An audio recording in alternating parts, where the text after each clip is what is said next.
नमस्कार दोस्तों, मैं हूं शान और आप देख रहे हैं SR न्यूज गुजरात।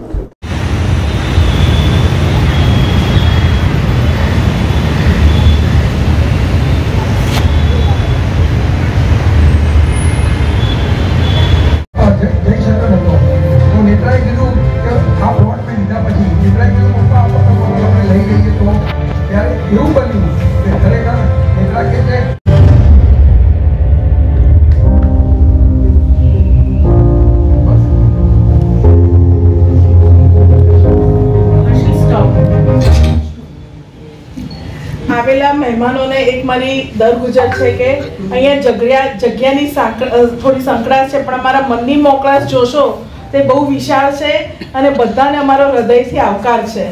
હવે સર ધર્મદેવ અસ્મિતા મેડમ એમણે કઈ રીતે આ સંસ્થાની સ્થાપના કરી અને આનો પણ એક સરસ ઇતિહાસ છે નાનો હતો કે એમાં બધી કોર્પોરેટ ઇવેન્ટ્સ કરીએ અને બિઝનેસ અમે કઈ રીતે લાવીએ અને અસ્મિતા બેન કે જે એમના વાઇફ છે એ નીલભાઈએ કમાયેલા પૈસા કઈ રીતે આપણે સારા રસ્તે વાપરી શકીએ। हमारे साथ खेला, बातें की और अच्छा खाना भी लेकर आई थे। जब भी बिटिया आती है हम सबका मन लगा रहता है, ऐसा लगता है दीदी ने ये किया, दीदी ने वो किया, दीदी ये लाई, दीदी वो लाई, पूरा दिन दीदी दीदी ही करती रहती है। अब तुम बोल रही है कि बड़ी होके अस्मिता दीदी जैसे ही बनो। भगवान ने प्रार्थना करूँ છું તમારું લાંબુ અને તંદુરસ્ત આયુષ્ય।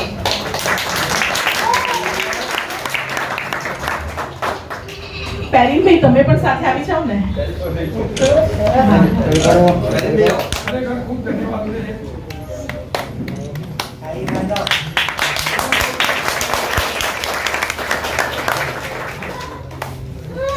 એમના દીકરાનો વિશેષ છે એ બી આ સેવા કરે છે।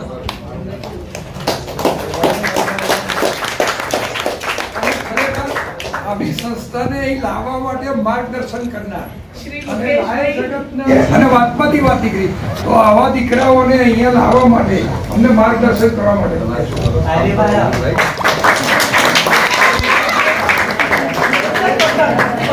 હા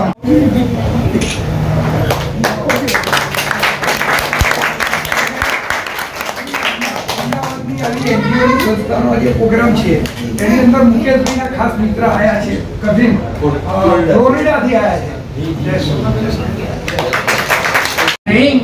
આગળ છે પણ જ્યારે કંઈક સમાજ ઇન્વોલ્વ નહીં થાય ત્યાં સુધી આપણે એકલા નહીં કરી શકીએ આ બધું।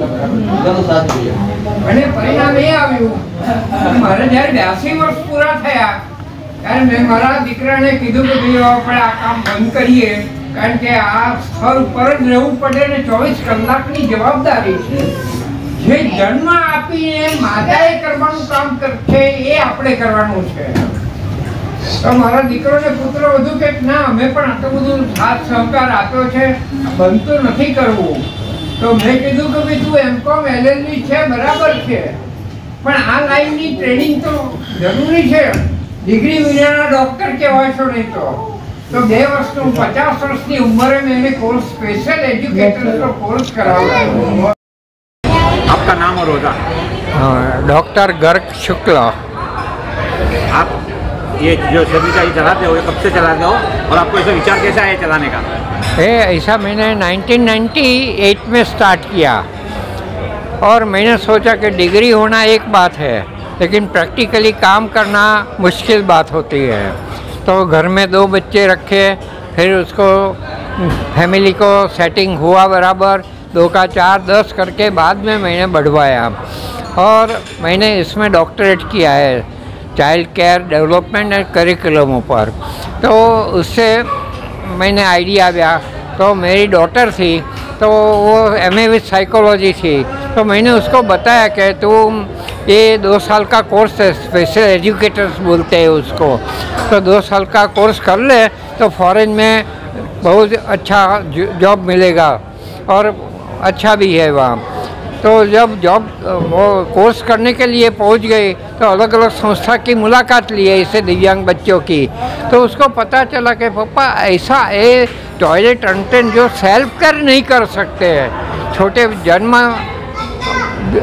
जन्म के बाद जो बच्चे का परिस्थिति होता है वही परिस्थिति बच्चों का है, तो ऐसे बच्चे को कोई रखता ही नहीं है। तो पूछते हैं कि खुद वो भोजन कर लेते हैं, नाश्ता कर लेते हैं, तो बोलते नहीं करते हैं, खिलाना पड़ता है। तो दूसरा क्वेश्चन तैयारी रखते हैं कि वो टॉयलेट में जाके खुद सफाई कर लेते हैं, तो बोलते हैं कपड़े नहीं करते, उसकी ट्रेनिंग के लिए रखने का है। तो इसीलिए कोई प्रोविज़न इंडिया में है नहीं, पूरे इंडिया में। तो फिर मैंने बोला कि ये तो कपड़ा काम है और ध्यान रखना पड़ेगा। फिर भी मैंने स्टार्ट किया तो उसमें सफलता मिली। बेंगलोर के बच्चे तैयार होके गए, नासिक के गए, नासिक के बच्चे जो आए थे उसको बताया कि भाई आपको पूना नज़दीक पड़े, बॉम्बे नज़दीक पड़े, आप यहाँ तक रखने के लिए, लेने के लिए, मिलने के लिए आते हैं तो तकलीफ होगी। नहीं है। तो तब चला कि भाई इंडिया में ये प्रोजेक्ट नहीं लिया है, तो मैंने फिर उसको डेवलपमेंट किया है।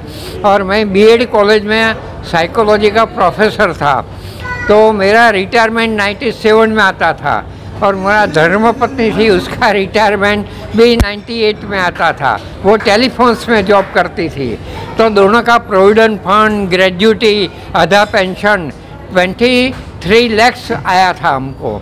तो उसमें से मैंने एक काम स्टार्ट किया, और भगवान की कृपा थी कि भगवान ने काम हमने सौंपा, प्रेरणा मिली और इससे सफलता भी मिली।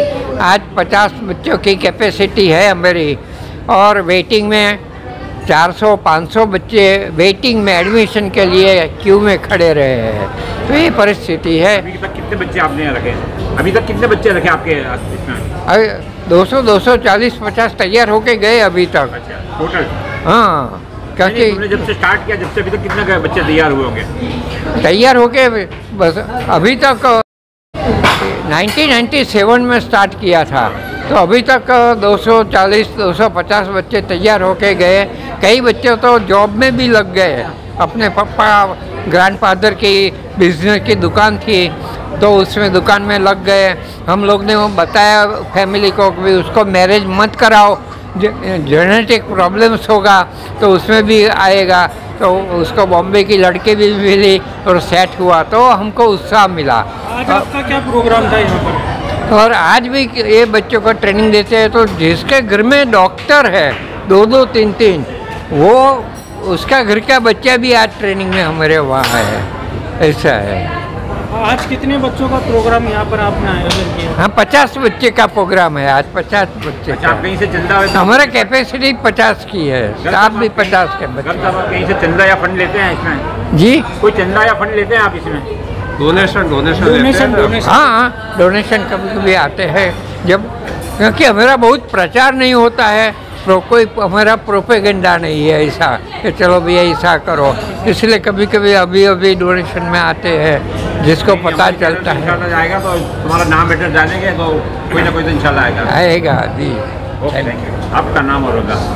मेरा नाम पेरिन शुक्ला है और मैं चिन्मय संस्था में एज ए ऑनररी डायरेक्टर काम सेवा दे रहा हूँ। हमारा ये मेरे फादर ने स्टार्ट किया था और अभी उनकी एज 85 ईयर्स है, तो इसको कंटिन्यू करने के लिए हमने फिर ये सेवा के क्षेत्र में आगे बढ़े हैं हम, क्योंकि बच्चों की जिम्मेदारी एक भगवान का रूप ही है। बच्चे जो जिनको भगवान की सेवा पूजा हम करते हैं, भोग धराते हैं, उससे अच्छा है कि बच्चों की भी सेवा पूजा करें, उनको खाना खिलाएं, उनको तैयार करें। तो उनको टोटली सेल्फ केयर, अपनी दैनिक क्रिया की तालीम दी जाती है बच्चों को, जो हम 6 से 16 साल तक के बच्चों को एडमिशन देते हैं और फिर 25 साल की एज तक वहाँ पर रखते हैं। तो उनको जो दैनिक क्रिया है, सुबह उठ कर टॉयलेट ट्रेनिंग, ब्रश करना, नहाना धोना, कपड़े पहनना, पूरी दैनिक क्रिया की ट्रेनिंग बच्चों को यहाँ पर दी जाती है। बच्चे इंडिपेंडेंटली हो जाते हैं, अपनी खुद की दैनिक क्रिया खुद करते हैं। आज उमंग से पतंग फाउंडेशन की ओर से आपका बहुमान किया गया, उसके बारे में क्या कहोगे? नहीं, ये बहुत ही अच्छा इनिशिएटिव है उमंग से पतंग फाउंडेशन का। अच्छा है कि जो एक क्षेत्र में काम कर रहे हैं उनको समाज के मेन धारा में लाने का काम है इनका, क्योंकि बच्चे जो समाज से दूर हो गए, जिसमें समाज में अवेयरनेस नहीं है, तो ऐसे प्रोग्रामों के तहत ये बच्चे समाज में सम्मिलित हो सकते हैं, क्योंकि पेरेंट्स भी ऐसे बच्चों को अपने सोशल फंक्शन में, रेस्टोरेंट में ले जाने से कतराते हैं कि कैसे बिहेव करेंगे, क्या है उनका बिहेवियर कैसे होगा, इस वजह से उनको घर पे बंद करके रखते हैं। तो ये इनिशिएटिव जो आपने लिया है उमंग से पतंग फाउंडेशन ने, वो अच्छा है, ये बच्चों के लिए, सोशलाइजेशन के लिए। सब कभी सोचा भी नहीं होगा कि उमंग इतनी बड़ी पतंग होटल में हम लोग जाएंगे। सही बात है, उनको कभी बाहर निकलने का मौका मिलता है तो इतने बहुत बच्चे खुश हो जाते हैं कि उनको बाहर निकलने का, समाज में बाहर घूमने फिरने का, हम साल में 1-2 बार ऐसे बच्चों को ले जाते हैं, वनडे पिकनिक कराते हैं। तो इस तरह से भी समाज में सब बच्चे आते हैं होटल में, रेस्टोरेंट में, तो माँ पेरेंट्स को भी उनको पता चलता है कि भाई ऐसे बच्चों को हम ले जा सकते हैं, तो वो खुद भी ले जाए, इसके लिए भी उनको प्रोत्साहन मिलता है। आगे आपके क्या टारगेट्स हैं? क्या आगे आपके काम के क्या टारगेट्स हैं? अभी ये बच्चों का हम तो जैसे कि 50 बच्चे हमारे पास अभी एकोमोडेट हो रहे हैं, और उससे ज़्यादा हमने बताया कि जैसे 250 जितना तो हमारा वेटिंग चल रहा है, क्योंकि ऑल ओवर गुजरात में ऐसे जो सीवियर टाइप के बच्चे हो तो उनकी हमारी एक ही ऑर्गेनाइजेशन जो सीवियर बच्चों को ये ADL की ट्रेनिंग प्रोवाइड करती है। तो हम ये ज़्यादा बच्चे एकोमोडेट कर सकते हैं, इनका वेटिंग कम हो सके, उनका ट्रेनिंग का स्पान कम हो सके, उसके लिए हम ज़्यादा नया बिल्डिंग बनाने की सोच रहे हैं कि ज़्यादा बच्चे एकोमोडेट हो सके, दूसरे 50 बच्चे हम कर सकें, तो इनका जल्दी से जल्दी हम ट्रेनिंग भी दे सकते हैं। तो उसके लिए ज़्यादा टेक्नोलॉजी का भी यूज़ कर रहे हैं। ये 6 साल के बजाय हम 4 साल में बच्चे को तैयार कर सकें, तो अच्छा है कि ज़्यादा बच्चों को इनका लाभ मिल सके। अगर कोई आपका सहयोग करना चाहे तो उसके लिए आपने कोई नंबर पब्लिश किया है? हाँ जी, कोई भी सहयोग करना चाहे तो हमारा संस्था का कार्ड भी है, वो कार्ड आपको सर्कुलेट किया जाएगा, तो वो कार्ड के जरिए आप जीपे से या ऑनलाइन पेमेंट किसी भी तरह से आप कर सकते हैं। उमंग से पतंग तक हमारा जो NGO है वो पूरा अहमदाबाद के 168 NGO से जुड़ा हुआ है। वो NGO में हम सैटरडे संडे बच्चे को यहाँ के लाते हैं, NGO को बच्चे को, और पूरा कॉन्फ्रेंस रूम में बिठा के इनको अहमदाबाद क्या है उसका पूरा प्रदर्शन दिखाते हैं। और हमारा जो म्यूज़ियम है उसमें पुराना अहमदाबाद क्या था, आज का अहमदाबाद क्या है, और अब आगे कल चल के अहमदाबाद क्या होने वाला है, वो पूरा म्यूज़ियम दिखाते हैं। वो बच्चे को, NGO को, बच्चे को ऊपर पतंग में ले जाके उसको डिनर कराते हैं, और उसके साथ बच्चे को साथ कायम हमारे NGO सब जुड़े हुए हैं। आज सैटरडे शनिवार को चिन्मय स्कूल के, गर्ग साहब के स्कूल के सभी बच्चे आज यहाँ पे, जो मनोवैज्ञानिक बच्चे हैं, जो बच्चे को माइंड कम है, मानसिक चिकित्सा वाला बच्चे हैं, वो बच्चे सब आए और वो बच्चों ने पूरा पतंग का निहारा। हमको उस संस्था, हमारी संस्था को, हमारी कंपनी को बहुत अच्छा लगा। Thank you. आपको ये प्रेरणा किसे मिली? मेरे लड़के नील, इनकी वाइफ है अस्मिता ठक्कर, इनका वो NGO है, उन्होंने ये NGO की स्थापना किया है। उन्होंने उनका मिस्टर को बोला कि ये पतंग होटल में बड़े बड़े अहमदाबाद के लोग के बाहर से आते हैं, वो लोग देखते हैं, तो ये जो बच्चे हैं वो वहाँ से ऊपर से पुराना अहमदाबाद और नया अहमदाबाद, रिवर फ्रंट का नज़ारा कैसे देख सकते हैं। तो वही प्रेरणा से हमने सोचा कि वो बच्चे भी देख सकते हैं। इसकी वजह से हमको वो अस्मिता ने वो प्रेरणा दिया, उससे हमने ये NGO की स्थापना किया हुआ है। नमस्कार, मैं हूं रवि दुबे और आप देख रहे हैं SR news Gujarat. Like, subscribe and share. अगर आपको हमारी बताई गई खबरें अच्छी लगे तो उसे लाइक करें, शेयर करें और सब्सक्राइब करें। और हाँ, अगर आप हमसे जुड़े रहना चाहते हैं तो हमारी SR न्यूज़ गुजरात चैनल को सब्सक्राइब करें और बेल आइकन दबाना न भूलें, ताकि हम सदा आपसे जुड़े रहें और आप तक नई नई खबरें पहुंचाते रहें।